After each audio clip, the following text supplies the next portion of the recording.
Judd's Hockey Show. Yeah, it is Judd's Hockey Show.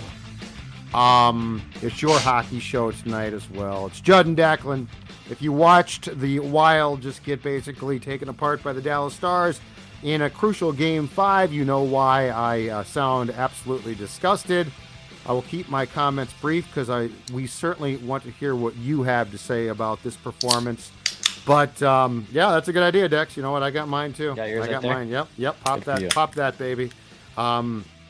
So my takeaway was this.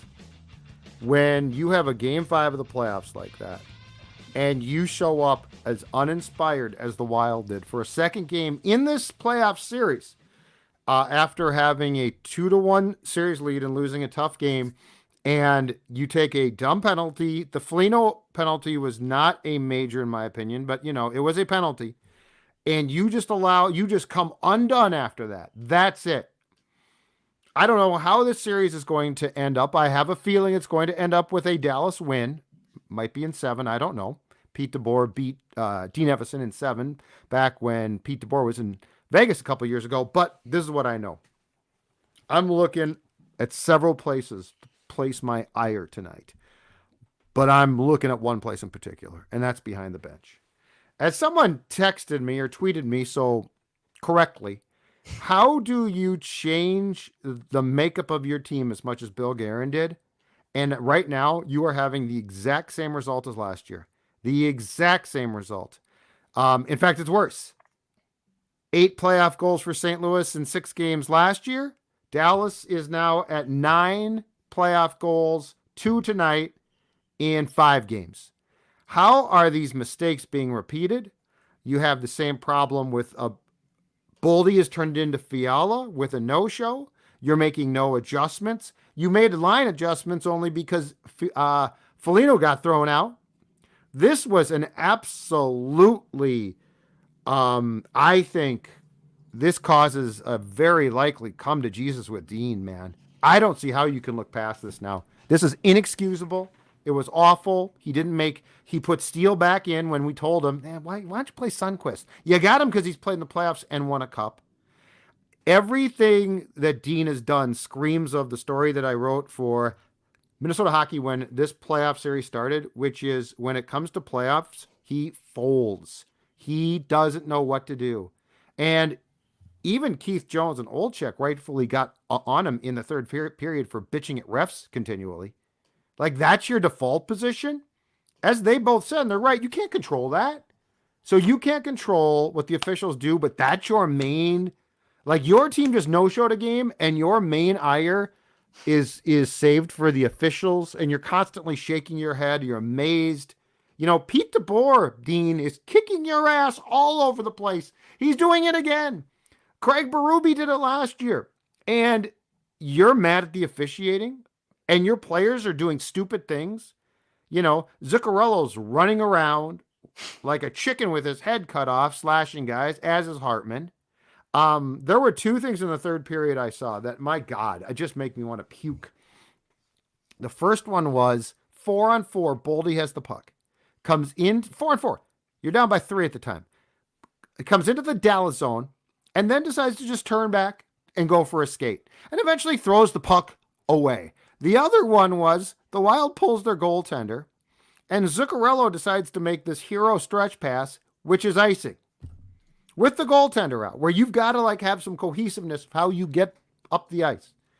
My God, what a stupid, pathetic performance tonight. It was the same as Game 5 and Game 6 last year. I mean, we'll see what happens on Friday, but the fact that this team is just basically, how can I put this nicely as possible? Easy. Yeah. The fact that this team in 2 games in Dallas has basically peed down its own leg and doesn't even look like they care just absolutely disgusts me. And I am looking behind the bench long and hard because if this is what you're going to have come playoff time, I'll take a hard pass here and move on. Well, we said going into this worst case scenario, going into the playoff series against Dallas, that we're going to figure out a lot about the current players in the Wild, whether the adjustments that are made are proper, and most importantly, we're going to see if the adjustments behind the scenes on the bench are the right ones that have been made so far. And so far, Dean Evason looks lost again. Second straight series, they've been up 2-1. Pete DeBoer, okay, playoff vet. He's actually won more playoff games than he's lost. Like, he's been there, he's done that. Craig Berube, well, he won a cup. He won a cup too. But Dean, you said it perfectly. He looks lost. He doesn't know what to do. He looks just like, I'm telling you, keep going back to this. That faraway look is the look Tony Granato had in 2003 against Jacques. It's literally like you put the playoffs come and Dino gets put in the advanced math class. And the look on Dean's face is how I would have looked in calculus. Yep. Like, get me out of here. I look in regular math. Well, me too. I'm just saying, like, it looks like he goes from, oh yeah, it's coaching, to, oh my God, this is really high level coaching. And at some point in time, Dex, I know it starts in juniors, goes to his time with Milwaukee in the American Hockey League, and then here. But at some point in time, I think, you can't look past the fact, I think he's won one playoff series or two in his entire life. And both those were in juniors. Right. Yeah, no, it was frustrating. I didn't love the first few minutes of that sequence. I didn't love that Foligno gets a 5. I think that's atrocious officiating regardless. Yeah, I agree with that. It wasn't a 5. Regardless, you still have a chance to figure this out. I know they let the power play go in, and we can talk special teams up and down till our hair turns blue, but actually the Wild survived that. They allow the goal 8 seconds in. It could have been 2 or 3-0 really quickly in that 5-minute major. Yes. They actually kind of weathered the storm, and kudos to them. But then kill a penalty.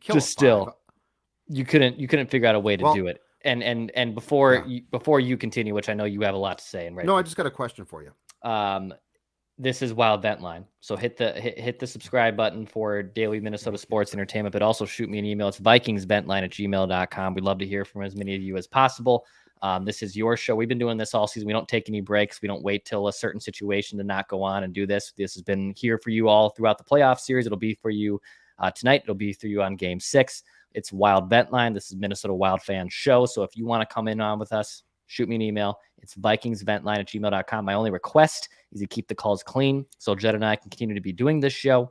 That's my only small little request, but hit me up. It's vikingsventline@gmail.com. All right, Jed, what do you got for me? So my question is this, and I believe I stopped tracking it after 3, but if I'm not mistaken, on the first, second, and third Dallas power plays, Johansson and Gaudreau started.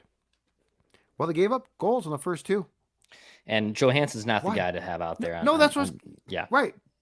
Answer me that. Yeah, like, you've got Duhaime, you've got Dewar. They're better, right? What are they? Why? Johansson, you're exactly right. Great pickup. Dean is so stubborn. Yeah, it's not good. Yeah, I would not have had a guy who can't really stop shots. Suppressing at 5-on-5 is not the best guy to have out there on a penalty kill by any means. We'll kick this off here, but let's get Wild Vent Line going again. If you want to hit me up, it's vikingsventline@gmail.com. Shoot me an email. We'd love to hear from you as Wild fans possible, even Stars fans. I know some Wild fans probably don't want to hear from them, but we're an inclusive show. So whether you're a Stars fan, whether you're a Wild fan, you're an NHL playoff fan, the show is for you. Hit me up, vikingsventline@gmail.com if you want to come on. We're going to start things off with Scott. Hi, Scott. Hey, guys. Lead off, man. Hey, Scott. So I'm a pessimist. It's been ground into me being a Minnesota sports fan. If we do not win on Friday night, is Dino gone next year? I can't answer that because they like him a lot. I think that there is reason, though, for a change. I'm afraid what they might do is just change out some assistants and blame, the PK, which, by the way, do you guys recall the PK wasn't a focus in training camp? It was much improved. It was more aggressive. How much standing around can you take in the playoffs? Like, what the hell are you doing? I think Dean's job should be, just to be very clear, my perspective is this. I think Dean's job, if they lose on Friday, should be on the line because he's been given 2 very different personality-driven teams in some ways, and it's the same result. And I'm sorry, but if I have a coach whose team is not structured well, he can't make adjustments, and you have 2 no-shows in a playoff series, what more do you need? So do I think Craig Leopold and Bill Guerin will fire Dean? Probably not. Do I think there's a case to be made that they should? Absolutely. And Billy can be a wild card. I'll give him that one. Bill Guerin can be a wild card. But I guess I'd be a little bit surprised, but I think it needs to happen. Something needs to change here. After Guerin got the job, wasn't there talk? I can't remember. It was one of his good buddies. There was talk of him bringing in his good buddy to be the coach instead of keeping Dean on. I can't remember who it was. Oh, Dougie Waite. Yeah. Dougie Waite. So I don't know. No, I know. Thanks, Scott. Appreciate you coming on, man. And to go to this comment from Anthony, I did see that comment and I agree. So, Anthony, the Surly is in the mail. Is that? That's probably not. I probably can't. The Surly's in hand. The Surly's in hand. The Surly's in hand. How about that one? In fact, look at this, folks, ladies and gentlemen. Little PD. Little purple daily. Hey, maybe show up at the Park Tavern draft party if you want one of those mugs. Maybe little Thursday night surprise for you. Thursday night, we'll see you there. This is Wild Vent Line. I would say, Judd, to answer Scott's question, I think Dean's back, but I wouldn't be. Billy's a wild card too. I wouldn't be shocked at all if he's upset at this for the 2nd straight year and also the 3rd straight playoff series that Dean had a chance to win it and you couldn't figure out how to win it. Yeah, wouldn't shock me. Wouldn't shock me. Money line, I bet it's even or minus money that he's back, but it wouldn't shock me at all. All right, let's go to a little tandem here. Let's go to Michael and Melissa who are here. Yeah, we got a little combined little screen here. Hi, guys. Can you see me? Yes. Now we go. There we go. Okay, vent away. Hey, Judd. Thank you for Declan. Thanks for having us on. We got Stanley the puppy here too. So Stanley, it's his bedtime, so he's a little tired. A cup. Well, he just watched that crappy game. He wants a cup so bad. Judd, congrats on 30 years of marriage. Don't know how you did it. Don't know how she stays with me. Just going with dumb luck. No, come on, you're a catch. That's what I say, but just I digress. To vent, to kind of piggyback on your statement, how in the world have we had Gaudreau and Johansson out every time for the first PK for 5 games? I just cannot understand this. I mean, Duhaime with Gaudreau, somebody else with Johansson. I mean, anything else. This is the worst penalty kill I've quite possibly ever seen. The assistant coach that's recommending this to Evason or Evason as a whole should be fired purely for this decision to keep running these 2 out on the first penalty kill. I'm going to turn it over to the much more angry wife. Yep. At one point I turned in like, is there anything good about this game? Can I take anything good away? I couldn't find anything, and watching the power play just passing around the outside drove me nuts. I was shouting at the TV, shoot the puck. Yes. Just nothing. Well, and get people in front. That's the thing is why this team decides that it thinks it's going to play this pretty, hockey. I mean, if Odger can see the puck, he's going to stop it. He's really, really good. Oh, yeah. If he can't see the puck, it's going to be hard, especially go back to the first goal in game 3. The Zuccarello first goal is the goal that's what they need to do. Greasy goal in front, rebound, bang. The Hartman goal in double OT in game 1, right? Puck in front, gets the goaltender down. He can't stop that puck. But they seem to become this group that thinks, again, Boldy, he's figure skating out there. He's literally going for an afternoon skate. It's like it's open skating.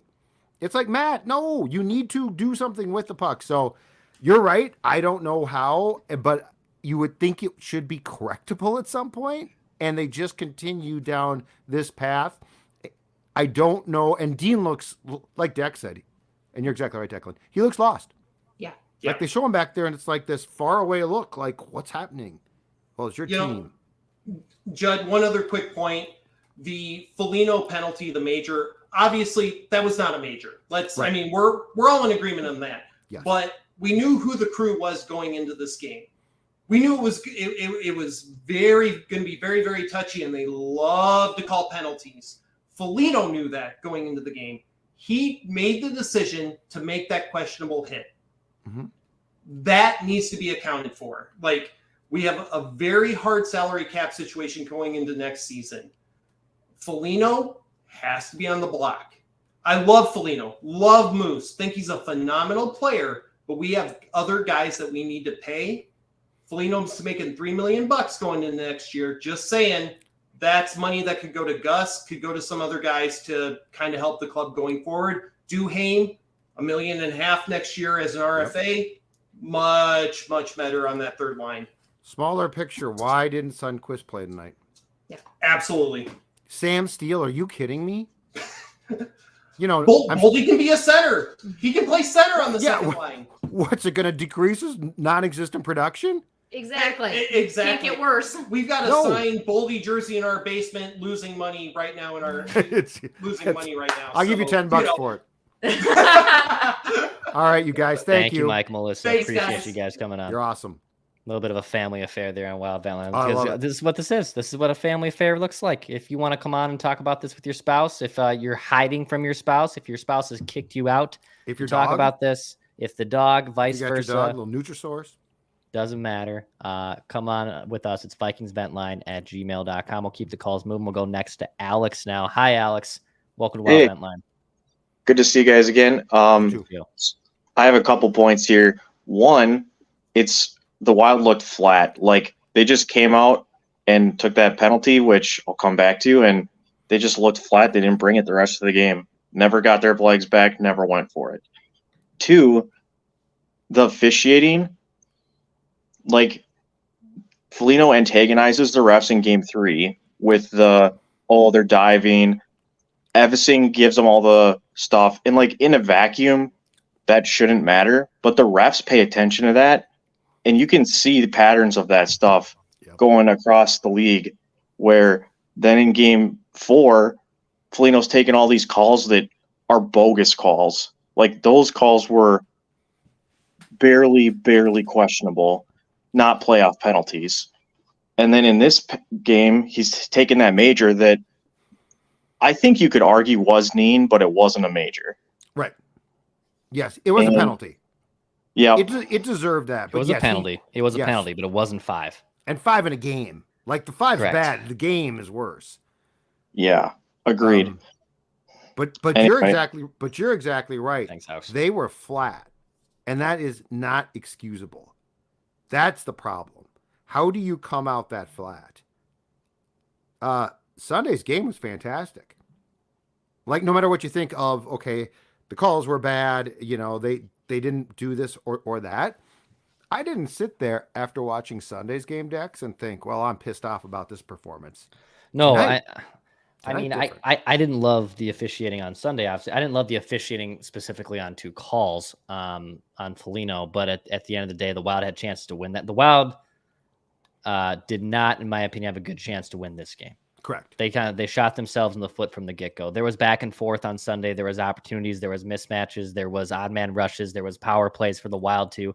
Numerous situations where I thought the Wild could have won on Sunday. Oh yeah. Today, once you got the 5-minute major on Foligno, which I do extremely disagree with. I know you were doing a TikTok during the first intermission report.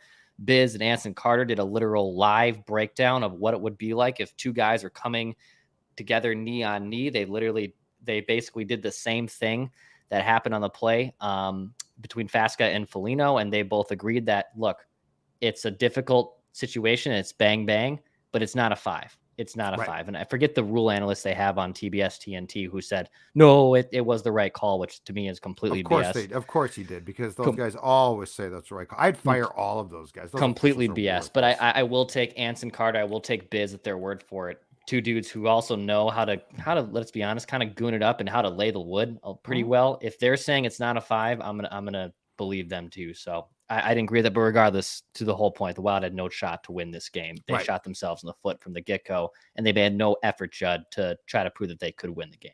And they never looked like they thought that they had a chance, and they played a stupid game. And I mean, Zuccarello again running around, Hartman, same thing. Boldy, is regressing. So like there's a lot tonight to be upset about. I think it starts with Dean, but it permeates through much of this team and how little they did and how you would have thought that they were trailing 3-rip and were dying just to be done. So yeah, all right, I'll keep it moving on Wild Vent Line. We're gonna go next to Jason. Hi, Jason. Welcome to the show, man. How are you?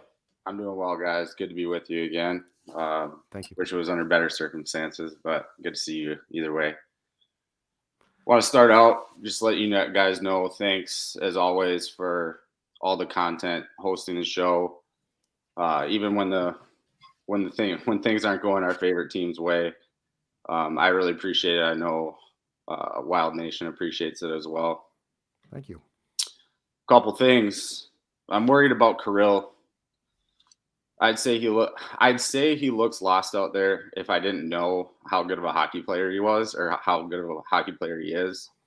But he's certainly not himself. And that's troubling considering if you look at his contribution scoring wise last playoffs and how much that's missed now. That's very troubling. And then secondly, the Wild wasn't in the game after Foligno's penalty. That's pretty obvious. A lot of people have discussed that. I don't think they came out flat. I think they were buzzing, but we didn't get a really good chance to see much of it because that penalty happened so early. But regardless of whether that was a bad call or not, I think we'd all agree it was. But regardless, right, the team has to be able to overcome adversity on the road to win a series. I've heard other fans on Ventline say something that I've been saying for a long time, that this team has a lack of a killer instinct.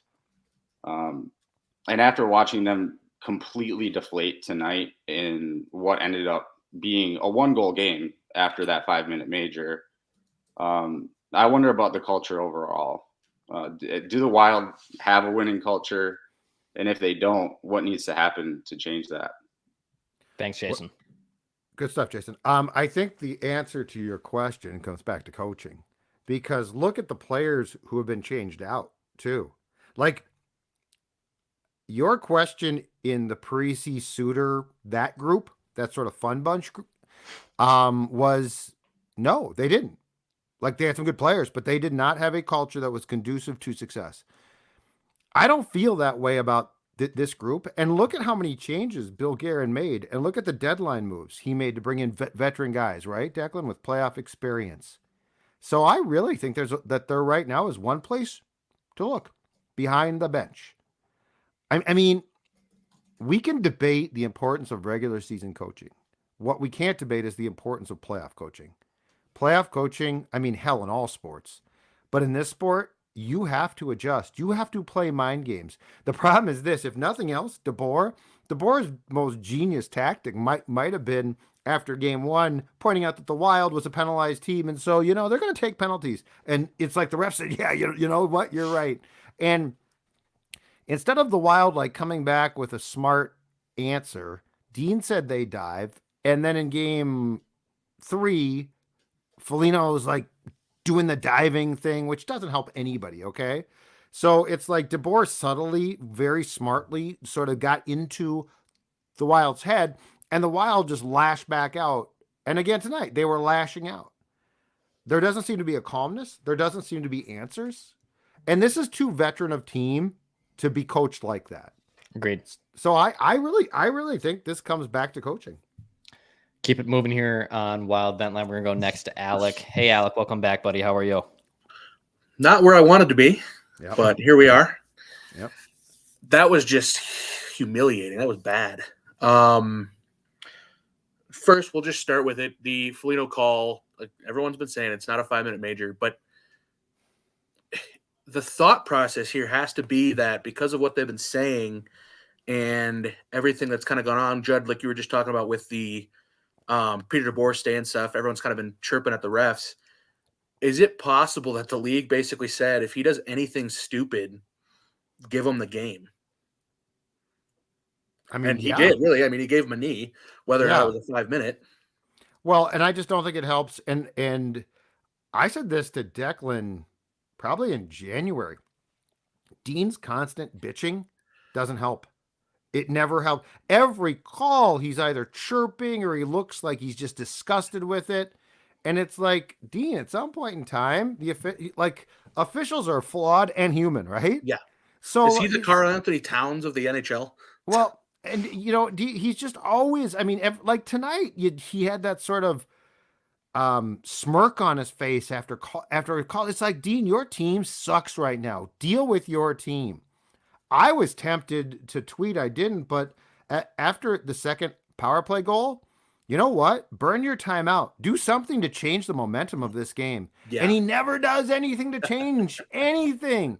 One last thing, guys. What Norse god did we piss off after the 1991 Twins World Series for sports in this town? Because it is just the same thing every Well, the Vikings year. Pissed off that god long before that. Yeah, something happened. Well, yeah, but that was the Someone last championship, so it had to be something after 91. Yeah, something happened. I don't know, man. It's unbelievable because every one of these teams, like, just win and by the way, all we're talking about here is a first round playoff series. That's all we're talking about. We're not. No one's asking for the cup. I would like it, but no one's asking for the cup. But we're literally talking about getting to a second round for the first time since 2015. Amen. I don't know.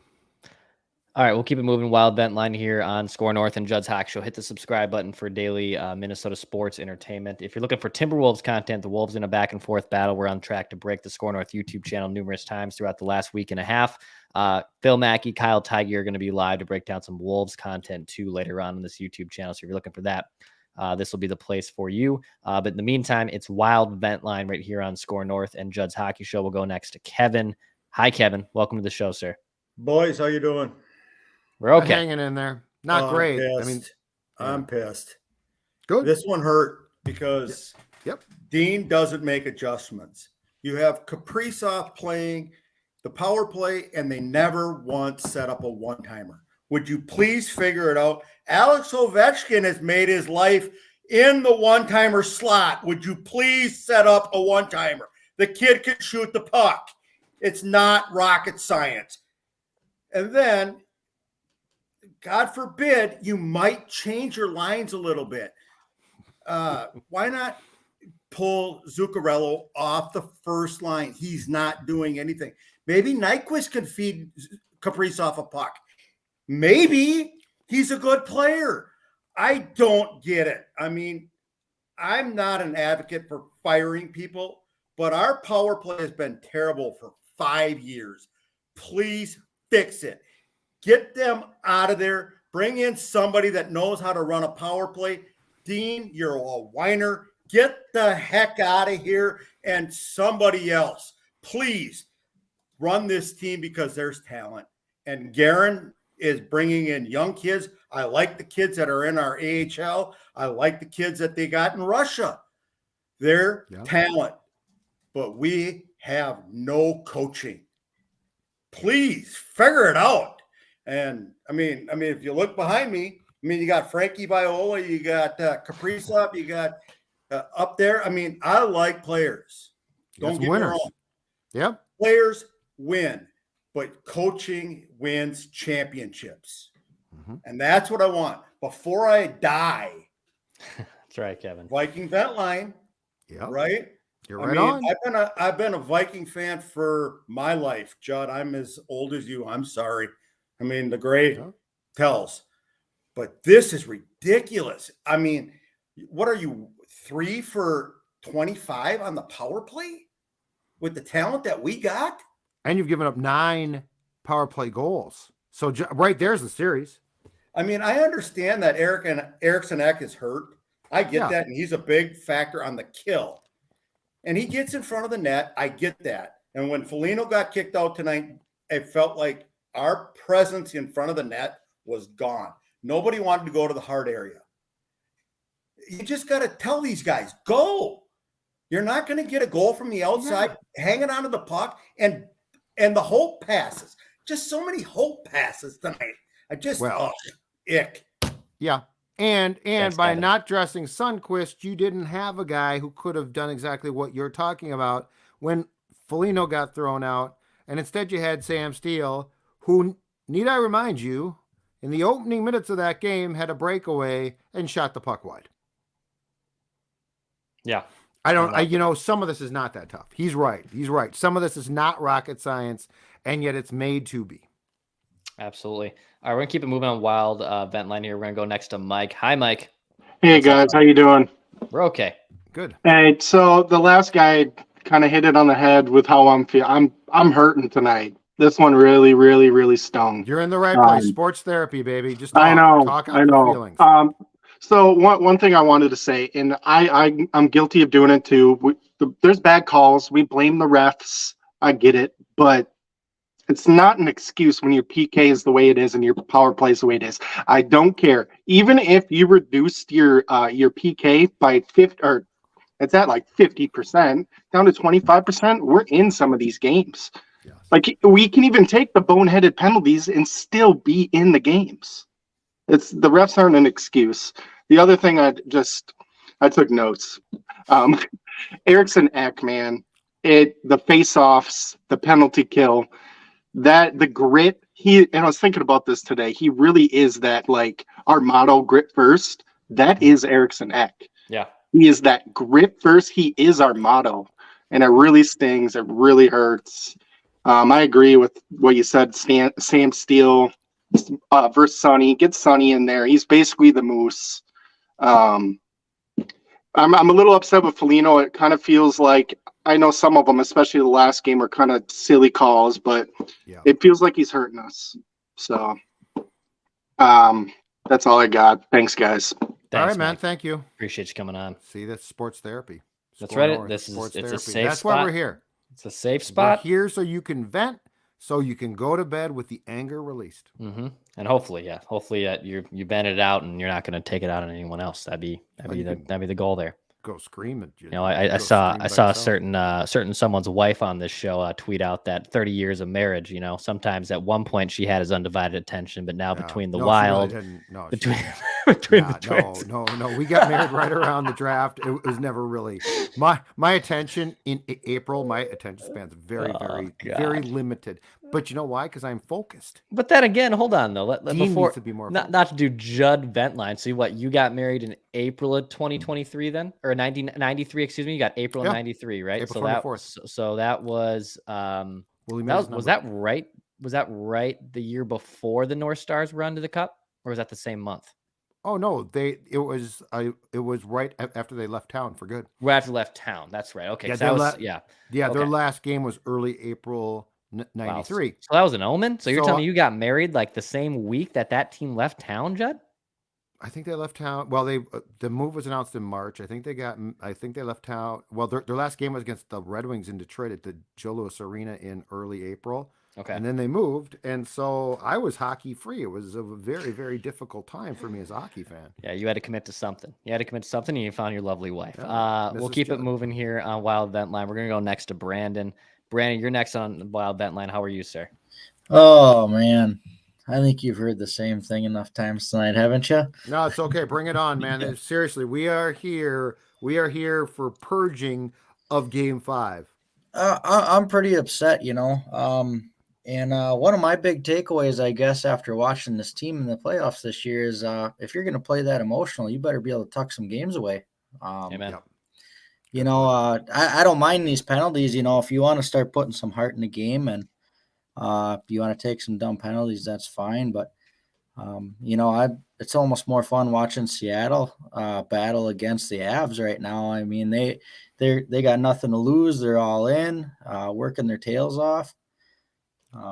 This team, you look at watching the Blues go to the Cup. That was an entertaining playoffs from start to finish. And coming into it here, we finally kind of had some of our stuff together. Things were kind of clicking by the end of the year. And I was kind of hoping for a little more performance along those lines. Yeah. Tonight was a night that this team, if nothing else, early on, it was very apparent after Foligno got tossed that they needed a kick in the ass, kick in the breezers, right? And they didn't get anything. Yeah. Like that's the thing is, well, what was the quote? Dex, was it after Game 2 where Dean said something along the lines of, that's what we do, or that's how we do things? Yeah, it's how we do things. Yeah. That's how we do it. Yep. Yeah, you know where that's how we do it leaves you on a golf course next week. Yeah. Which is what I want to do, but not what they should be doing, by the way. So we know we're going to have Billy's going to be around a little longer now. And this has been brought up. I didn't really know if it was going to be brought up yet. You know, do you think we're going to have some coaching changes coming? Because something that I look forward to is I like the moves that Billy's made so far. Yep, I agree. And I would trust him to bring somebody in that could maybe change something for us. He's brought players in that have changed things for us. This mentality and the way that Dean's operating here, this is not. It's obvious this isn't how we can operate and get deep into the playoffs. So, Thanks, Brandon. To answer your question, Brandon, Billy he fired Bruce in February of 20, and he hired Dean to give Dean a test run, and he developed. I mean, he likes him a lot. Yeah. So like he is Billy's guy now. I just wonder if this series combined with last is going to change things. If, to your point, Tex, Billy's patience is not great, and that's a good thing about Bill Guerin. But I mean, is he going to look at this and Dean's track record in the playoffs, which he clearly thought was going to change? And, and this is, again, assuming that they lose, because there's still 2 games left. They could win. Just to be fair, as bad as tonight feels, it's hockey. Weird things can happen. But I think your assessment from a gambling standpoint is probably right on Dean. But we can't dismiss it. No. Like, it can't just be, there will be some in town, some outlets, not our friends, of course, but there will be some who try to he's safe, it's fine. No, it's a conversation. Yep. It needs 100%. All right, we're going to keep it moving here on Wild Vent Line. We're going to go next to Barb. Hi, Barb. How are you? Hey, Barb. Hi, good. Dean, I don't know. I just think they gotta change the coaching here, because what else is there? I mean, you've got the players, and Dean is proven in the regular season things are good, but come playoffs, it's a different story. Yeah, and in game too, right? Like, I mean, right. That's the thing too, is he never like you can blame Bill for, well, Bill helps decide the lineups, etc. Well, okay, that's fine, but in game, like tonight, nothing changed, and that team looked as uninspired and lifeless as if they were playing on January 14th. Yep. Yeah, it just it was hard to watch. I mean, because they've got the talent, and we hear the scenarios that the Wild, they're the better team. They're the better team 5-on-5, but it doesn't matter. The bottom line is you're not staying out of the box, and you're giving up all these power plays. Yeah, 9 power play goals. That's the key. Yeah, that's a killer. Not good enough. Just not good enough. And I don't know. What do you think for Friday? What do you think they're going to do in goal? Thanks, Barb. Thank you, Barb. I think they're going to go Flower. I think they are too, man. Yeah, I think it's... I'm not saying I even agree with it. I just think that's what they're going to do. Yeah, I think it's inevitable. They're going to do a spark to try to get the boys, moving and doing this and that. And look, Flower plays a little bit better in front of the X, so maybe that can work out for them. Maybe it forces a game 7, and that works out for them. But I'm kind of with you, Jed. I think it's going to be Marc-Andre Fleury's net on Friday for game 6. We're waiting on a start time for that, but I think by the time they get to St. Paul, that's probably going to be the case. This was so uninspiring tonight that, I mean, they might win game 6, but I guess I really struggle to see them going back to Dallas in game 7 and actually going there again, despite the fact that they won game 1 in double overtime and winning game 7. I guess for me, it's, and I know this is lame, but I guess it's how they perform in game 6. Like if they stumble their way or they kind of luck their way into one, I think that's one way. If they Okay, so let me just paint the scenario then. And by the way, there's some more wild vent line guests here. We'll get to them here in just a bit. If they win like they do in game 3, Judd, like where it's a dominating performance, like the Wild's last Friday's was a dominating 60-minute performance. If they win like they did in game 6, like how they did in game 3, does that change anything for you? Like they bounced back, they took these adjustments, they made proper adjustments. Fleury looks great. Maybe special teams looks good, right? Yeah. I don't mean to say like this. It's the same. Maybe game, a little bit, but you got to go back there and win again, and you've no-showed now 2 of the games there. Yeah. So I don't know. And, if Kirill explodes and Boldy scores, I guess I start to say, hey, they might have found something. I guess here's my thought. While it's very possible that they will win 2 games, it can't be dismissed. Yep. My thought is this. If you're a big play, as the head coach now is, Flower starting game 6, then that ain't much of a play. Okay. Yeah, that's a good point. Now if you come out with let's say Zuccarello on a different line and Kirill, like splitting up Zuccarello and Kirill is elementary, my dear Watson. It is the easiest thing because you know what that's going to do? Tick them both off, which is what you want to do. But if you're afraid, if you're like, whoa, we can't do that, then that's a coaching problem. All right, we're going to keep it moving here on Wild Vent Line. We're going next to Jackson. What's up, Jackson? How's it going, guys? We're okay. Yeah. We're okay. Yeah. It's better than me. Well, yeah, I got just a couple things written down that I was going to bring up here. First thing I noticed right away was zone entries overall just looked pretty terrible. They just got to simplify it. It looked like every guy, Hartman, Goudreau, I think, does it every time he gets the puck, skating down into the zone, does a button hook towards the boards, and then tries to force a pass to the far side and gets Dallas is clogging up the zone, and it's out quicker than they even brought it in. Second things, I'm not going to beat the dead horse about the special teams. They looked awful. Pretty much everybody's brought it up as well. And then I think Kirill, I think he's definitely fighting something. Who knows what that injury did to him late in the season, missed those 14 games. That could still be a factor. But in game 4, he looked pretty damn good, I thought. Like the discrepancy between Sunday and tonight with Kirill were huge. Like Kirill didn't score in game 4, but he looked really good. And I thought, okay, he looks like he's fine now. Tonight, you know what? I think part of tonight was, and you're exactly right, zone entries, okay? Dallas does a really good job because it's the playoffs of eliminating and stopping the Wild at the blue line. But the Wild's supposed to be the tougher team. Like Dallas, I think, is more skilled overall. And the Wild's supposed to be the tougher team. So you know what you got to do? You got to fight to establish zone time. And the only way the Wild's going to score is if they fight to establish said time in the zone and then get guys in front of Ottinger and then create offense off of that. So I just think tonight, guys are hurt, but guys are hurt on both teams. I just think tonight was, oh boy, it's not going our way.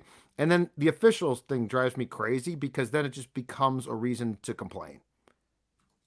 Yeah. And when the head coach is the lead complainer, that doesn't help matters. And I thought this was one of the most frustrating, I was just frustrated the entire game. I could hardly watch. I think overall the effort level is what kind of got me the most upset. But anyways, thanks for having me on, guys. No, thanks, Jackson. Appreciate it, man. All right, a couple more Wild fans left here. We're gonna go next to Seth. Hey, Seth, how are you, man? Terrible.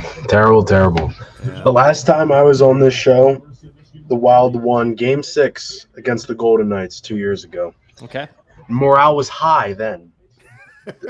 The issue, honestly, is the chances that the Wild had going from last game to this game, whether it was the power play or not, there's no execution, on the penalty kill. There's no execution of getting the puck out of the zone. It looks so easy.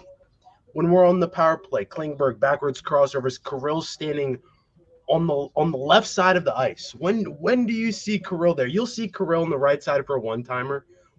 Have we given Boldy a one-timer on the power play? We got to get the good players going, and the Wild refuse to do it. I don't know if it's Dean, I don't know if it's Bill, but what I do know is that I love the Wild with all my heart. My last name is Wild.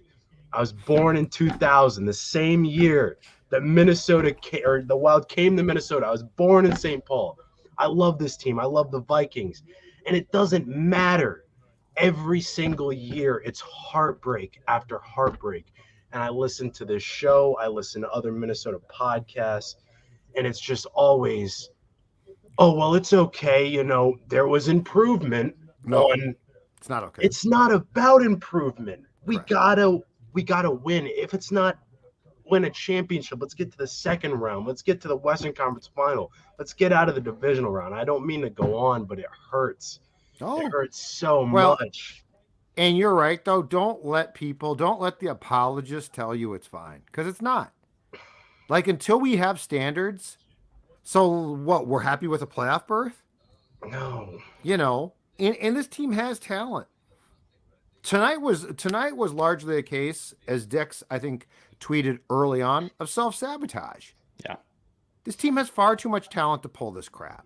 I think it's hard. It's definitely hard to go into Dallas's barn and get a win. It's hard. Like us being outside of the Wild locker room, it's not easy to go in there. But what I want is just a chance. And 4-0 is not a chance. That 5-minute major on Foligno. I think that because of Foligno's comments after the game, the refs were out to get him. I honestly, in my heart, do. But then you can't make that hit. Yeah. Like then you got to avoid that hit at all costs.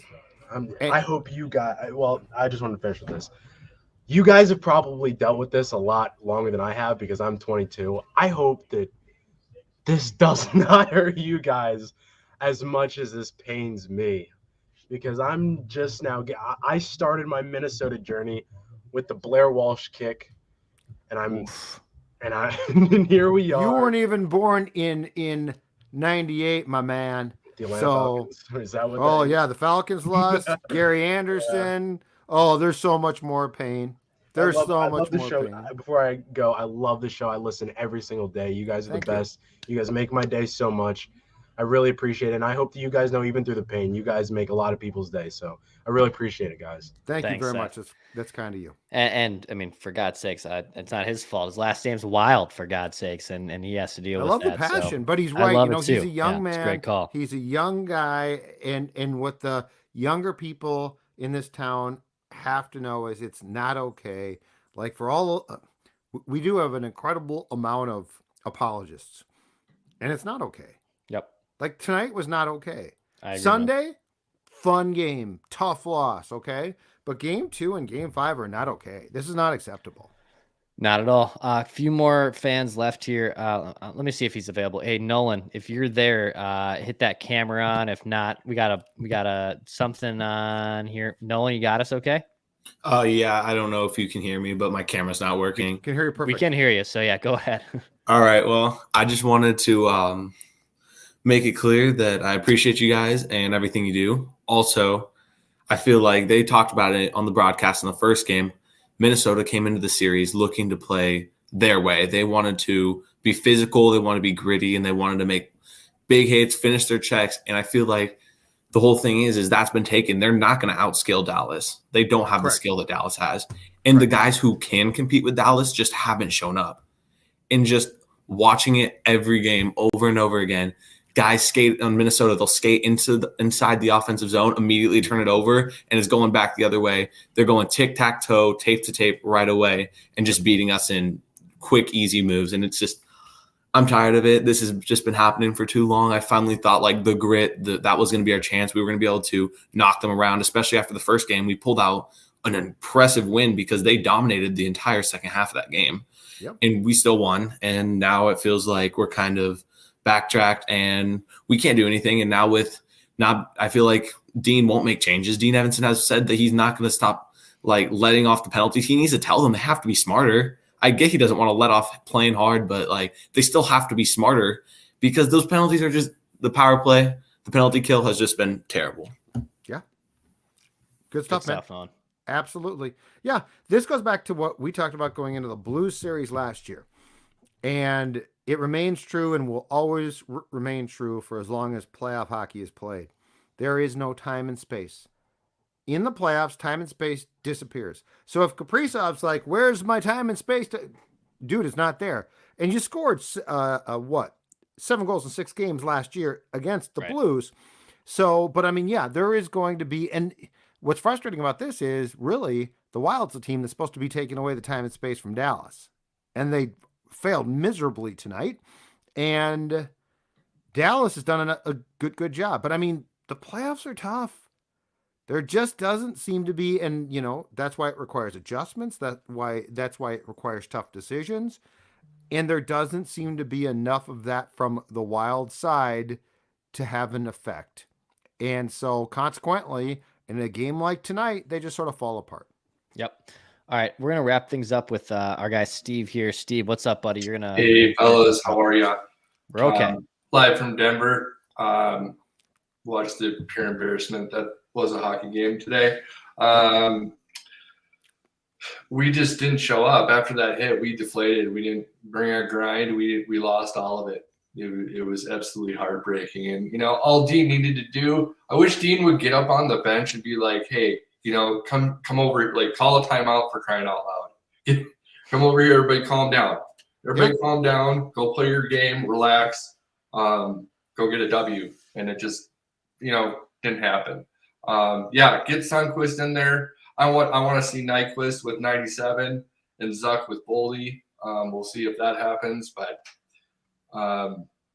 fingers crossed from here on out. And I'm gonna go lick my wounds with a Surly. So enjoy. Good remedy. Enjoy. I am. Yeah, I know you are. Absolutely. I mean, it's ridiculous. Yeah, that was bad, Judd. I mean, we'll see what happens in Game 6. Obviously, the Wild are now down 3-2 in the best of 7 game series, so they could still force Game 7. They are certainly not done with it by any means, but still, it was that was just rough. I had a lot of high hopes going into this game. The energy was palpable. Was very excited, and to just kind of lay an egg like that was just really 100%. Well, and a second one too. That's my problem. You've now laid 2 eggs, and look. I can't articulate enough how brutal it is that you've allowed 9 power play goals. Mm-hmm. Like that statistic alone should disqualify you from the playoffs. Yep. If your penalty kill cannot function, which it can't, you're not going to win a playoff series. You don't deserve to. No, not at all. So. Agreed. Hey, we're going to wrap things up here on Judd's Hockey Show. Stay tuned. The Wolves are just wrapping things up against the Denver Nuggets. Doesn't look great so far. Looks like the Wolves season might be coming to an end. Joker regardless. Cat is upset. Carl, you've tried so hard. I'm sorry, what? Regardless, Mackey and Kyle Tiger are going to be ready to break things down. Judd will have to withhold his comments, at least live, until Mackey and Judd tomorrow. I'm sure our text will be blowing up with Judd thoughts on Cat and the Wolves, but no, it'll be on Twitter. I don't withhold my thoughts. It'll be on Twitter too. So hit the subscribe button. That's going to do it for us on Judd's Hockey Show on Score North. We'll be back on Friday too. We'll have a little bit more of a game plan. We're gonna have a very busy weekend. We got the draft between the NFL draft on Thursday at Park Tavern in St. Louis Park with Surly Brewing and whatnot. So between Purple Daily, between the Wild and Game 6, we'll have a lot of content at your disposal. We got Write That Down predictions coming up tomorrow too, with accountability session on both shows. Yep, go get your predictions down. I already have mine. Do them right now. Yeah, I already have mine. I ordinarily do mine in the afternoon, but my whole week's screwed up. Oh, darn it. Yeah, that's too bad. I'm sorry. Your week is screwed up. Sports Dad doesn't like when his week gets screwed up. That's too bad. So, yeah, hit that subscribe button. We're going to wrap things up here on Judd's Hockey Show. Appreciate everyone listening, and we will be back on Friday for Game 6. Pass, shoot, score.